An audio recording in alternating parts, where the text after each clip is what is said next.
वक्त एक बड़ी खबर मिल रही है। कतर ने सभी 8 भारतीयों को रिहा कर दिया है। 8 में से 7 भारतीय भारत वापस लौट आए हैं। Which is the victory, the huge diplomatic victory for Indians. ज़बरदस्त डिप्लोमेटिक अचीवमेंट है, मैं समझता हूँ भारत की, और जिस तरीके से भारत के वज़ीर आज़म ने पर्सनली इस मामले को अमीर के कतर के साथ उठाया, वो भी काबिल तहसीन है कि भारत अपने शहरियों की फिक्र करता है। भारत का इन्फ्लुएंस इस वक्त इज ऑन द पीक, तो उसको कौन खोना चाहेगा। यहाँ पे एक स्टेबल गवर्नमेंट है, जहाँ पे स्टेबल डेमोक्रेसी है, जहाँ पे इस तरह मिलिट्री कूज नहीं होते, जहाँ पे जुडिशियल कूज नहीं होते, और वहाँ एक सिस्टम चलता है। 10 साल मोदी रहा है ना, तो इससे स्टेबिलिटी आती है, दुनिया को मैसेज मिलता है कि भी एक लीडर है। $78 बिलियन की डील फॉर 20 इयर्स। कतर को तो घुटनों पर ले आए जयशंकर जी, मैं यही बोलूंगी। जय हिंद दोस्तों, साइनिंग इंडिया यूट्यूब चैनल में आपका स्वागत है। आज वैश्विक राजनीति में भारत की बहुत बड़ी जीत हुई है। कतर ने 8 पूर्व नौसैनिकों की सजा माफ कर दी है, जिसमें से 7 पूर्व नौसैनिक वापस भारत लौट भी आए हैं। पूरी दुनिया में इस वक्त भारत की कूटनीति की प्रशंसा हो रही है। वापस आए पूर्व सैनिकों ने कहा है कि प्रधानमंत्री नरेंद्र मोदी और विदेश मंत्री एस जयशंकर के हस्तक्षेप के बिना उनकी रिहाई संभव नहीं थी। अब पाकिस्तान मीडिया में यह चर्चा हो रही है कि आखिर क्यों कतर को भारत के आगे झुकना पड़ा और भारत के 8 नौसैनिकों को छोड़ना पड़ा। आइए चर्चा में भाग लेते हैं। तो लगता ये है कि प्राइम मिनिस्टर मोदी का जो मैजिक है, जो जादू है, वो चल गया है।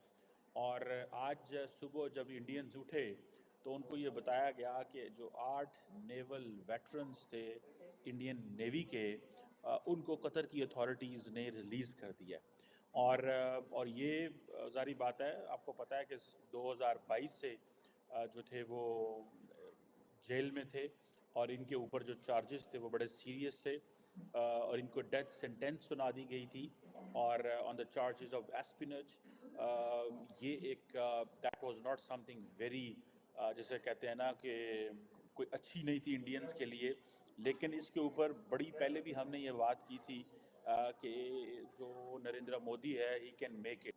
और जो रिसेंटली मोदी साहब की उधर मुलाकात हुई COP28 पे, if I am not wrong, उधर अबू धाबी में, वहाँ पे भी, या दुबई में आई थिंक हुआ था, तो वहाँ पे भी यही जो मेजर डिस्कशन हुई थी। याद रखिए कि कतर और इंडिया के जो बायलैटरल ट्रेड है वो तकरीबन $19 बिलियन के करीब है, जिसमें जो इंडिया की इंपोर्ट्स हैं from Qatar they are about $17 billion, और इंडिया की जो एक्सपोर्ट्स हैं वो तकरीबन $2 अरब के करीब हैं।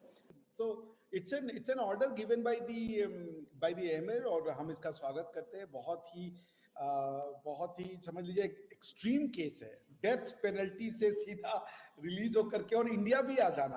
आई mean it's not a small thing, और वो भी 3 से 4 महीने में। Only Modi ji can do it. जिसे कहते हैं मगर मोदी कैसे पॉसिबल?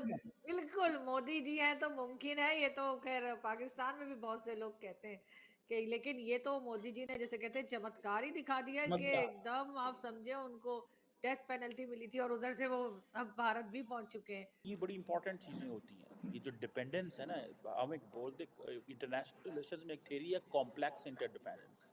ये कॉम्प्लेक्स इंटरडिपेंडेंस है, ठीक है जी, कि आप इतने ज़्यादा डिपेंडेंट है एक बंदे के ऊपर, एक चीज़ के ऊपर।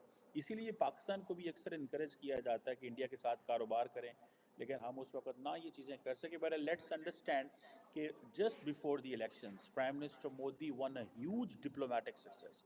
ये बहुत बड़ी डिप्लोमेटिक कामयाबी है कि आप अपने 8 जो बंदे जिनके ऊपर जासूसी का इल्ज़ाम है और उनकी अदालत ने उनको सजाए मौत दी है, ठीक है जी। और मुझे ऐसे लग रहा है इसको अगर अनफोल्ड किया जाए, द कतरीज न्यू कि ये लोग जो हैं they were there for some reason. Modi ji का 10-15 साल जो भी बचा है कार्यकाल, जब खत्म होगा और वो अपनी मेमोयर लिखेंगे, एंड आई होप कि कोई लिख रहा होगा, तो बहुत सी चीजें हमें जानने को मिलेंगी।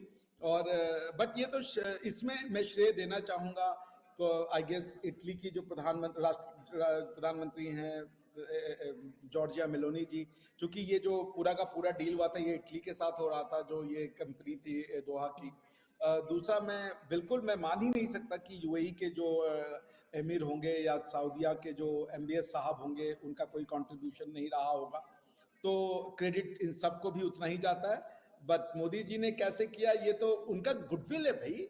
उनका गुडविल बोलता है। और देखिए ये भी दिखाता है आरजू जी कि भारत के नेतृत्व में दुनिया तैयार है चलने को। Indian leadership has been accepted by the world. बहुत खुशखबरी है, खासतौर से उन सब के लिए, वो उन सातों के लिए मुबारकबाद है कि they are come back home, और उनकी फैमिलीज जो काफ़ी डेढ़ साल से परेशान थे कि उनका क्या होगा, क्योंकि जो खबरें आ रही थी कि एक वक्त ऐसा था कि उनको सजाए मौत भी हो चुकी थी, तो it was a matter of great concern.